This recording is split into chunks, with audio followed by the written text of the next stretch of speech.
अस्सलाम वालेकुम फ्रेंड्स, कैसे हैं आप सब। उम्मीद करता हूँ खैरियत से होंगे। आज हम डिस्कस करने वाले हैं बैंक स्टेटमेंट के हवाले से और मेंटेनेंस लेटर है, इन दोनों चीज़ों के बारे में। सो फ्रेंड्स, ये तो सबको पता होगा कि बैंक स्टेटमेंट क्या होती है और किस लिए लाजिम होती है, और उसके बाद मेंटेनेंस लेटर का भी इल्म होगा। तो कुछ बंदों का सवाल ये है कि बैंक स्टेटमेंट बनाई कैसे जाए, कि बैंक स्टेटमेंट ट्रांजैक्शन कैसे की जाए। जब आप एम्बेसी में किसी भी एम्बेसी में कोई पेपर सबमिट करवाते हो तो उसमें बैलेंस क्या होना चाहिए, इसके हवाले से आज मैं आपको बताता हूँ कि अलग अलग मुख्तलिफ एम्बेसीज के रूल हैं। ठीक है, चाहे आप कुछ ऐसी एम्बेसी हैं जैसे थाई मलेशिया की है, वो तो 2.5 से 3 लाख रुपया भी हो तो बहुत है, आपको वीज़ा मिल जाएगा, नो प्रॉब्लम। टर्की की हो 4 से 5 लाख होना चाहिए। यही अगर आप यूरोप की तरफ आ जाएं 8 से 10 लाख रुपया होना चाहिए। जापान भी 8 से 10 लाख।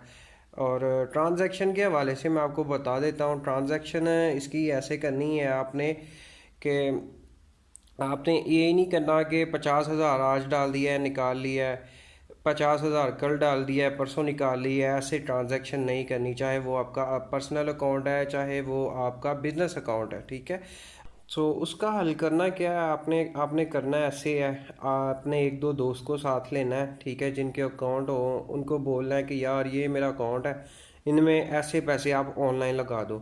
अगर तो आपका बिजनेस अकाउंट है तो उसमें आपने पैसे ही ऐसे ही नहीं लगा देने कि 50,000 60,000 नहीं। उसमें ऐसा करें, आप आज लगाएं, यानी आपने 17,400 कुछ रुपए, ठीक है, अगले दिन लगा लें कोई 28,520 रुपये। ऐसे करके आपने पैसे डालने हैं अकाउंट में और निकलवाने का क्या तरीका है, एटीएम कार्ड से निकलवा सकते हैं और चेक भी दे सकते हैं आप। ठीक है, लेकिन इसमें जो बात आ जाती है ना वो फ्रेंड्स ये है कि एम्बेसडर आपका चेक करता है। ठीक है, किसी भी एम्बेसी में आप पेपर सबमिट करवाते हो, किसी भी एम्बेसी में फ़ाइल जमा करवाते हो, तो वो जो एम्बेसडर होगा वो चेक करेगा। ठीक है, क्या चेक करेगा कि आपकी ट्रांजैक्शन कैसे हो रही है, आपकी इनकम सोर्स कहाँ से आ रही है, आप कैसे कमा रहे हो, क्या हिसाब है।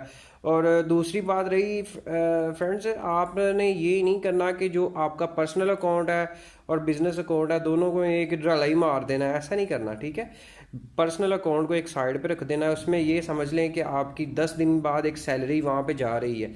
ठीक है, यानी 10 दिन बाद आप कर लें कि 20,000 जा रहा है उसमें। ठीक है, ऐसे ही 20,000 ही रहने देना है, 10 दिन बाद आपने 20,000 डाल देना है, लेकिन उसमें कोशिश करें आपने निकलवाना नहीं है। उसकी वजह ये है कि तकरीबन बैंक स्टेटमेंट कोई भी है ना उसके ऊपर 6 लाख से ऊपर ऊपर खेला जाए तो मस्ट रहता है।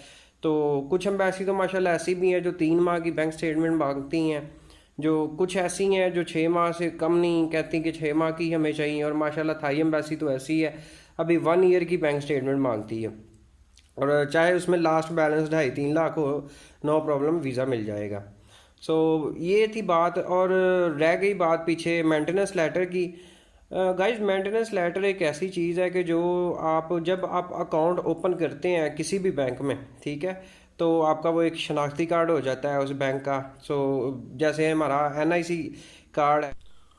सो जब भी आप किसी भी बैंक में अपना अकाउंट ओपन करवाते हैं तो उनके पास आपका जो डाटा है वो सेव हो जाता है। वो जब आप कहते हैं कि हमें मेंटेनेंस सर्टिफिकेट लेटर भी चाहिए बैंक स्टेटमेंट के साथ, वो भी आपको मिल जाता है। कुछ बैंक हैं जो चार्जेस लेते हैं इसके, जैसे मिज़ान बैंक है, 345 रुपये लेते हैं। ठीक है, और वो बैंक स्टेटमेंट के भी पैसे लेते हैं मिज़ान बैंक वाले। ये मुझे बहुत बुरी बात लगी मिज़ान बैंक वालों की। और इसके बाद अगर देखा जाए एमसीबी बैंक वाले, यूबीएल, मेरे ख्याल से एमसीबी वाले तो, मेरा खुद अकाउंट है एमसीबी में, तो वो तो एमसीबी से नहीं लेते ना पैसे, ना किस बैंक स्टेटमेंट के लेते हैं ना मेंटेनेंस लेटर के लेते हैं। ठीक है, और यूबीएल भी मेरे ख्याल से ऐसे ही है। बाकी मिज़ान बैंक की बहुत बुरी बात लगी मुझे। सो खैर, अपने अपने रूल होते हैं। जो बात है मेंटेनेंस लेटर की, मेंटेनेंस लेटर यही है कि उसके ऊपर आपका कार्ड अकाउंट नंबर लिखा होगा। जब आपने अकाउंट ओपन करवाया वो डेट लिखी होगी, और आपका नाम और एनआईसी मेरे ख्याल से ऊपर लिखा होता है। सो ये चीज़ें हैं। ठीक है, अगर तो आपने फ्रेंड सही से कर ली तो इंशाल्लाह उम्मीद है और ख़ैर लास्ट पे अगर मेरी बात आपको समझ में आ गई है तो उम्मीद है इंशाल्लाह आप कामयाब होंगे।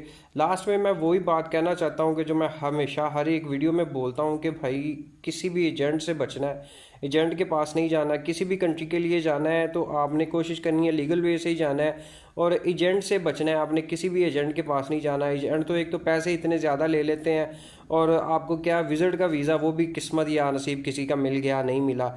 अगर तो मिल गया तो एजेंट के पैसे तर गए समझ लो, अगर नहीं मिला तो आपके तो लगेगा ही, फ़ायदा नहीं है।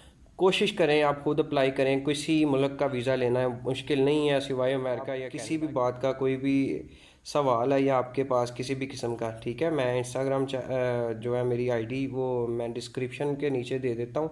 आप मुझसे कांटेक्ट कर सकते हैं और बात कर सकते हैं। मैं इंशाल्लाह ज़रूर आंसर दूंगा। अल्लाह हाफिज़।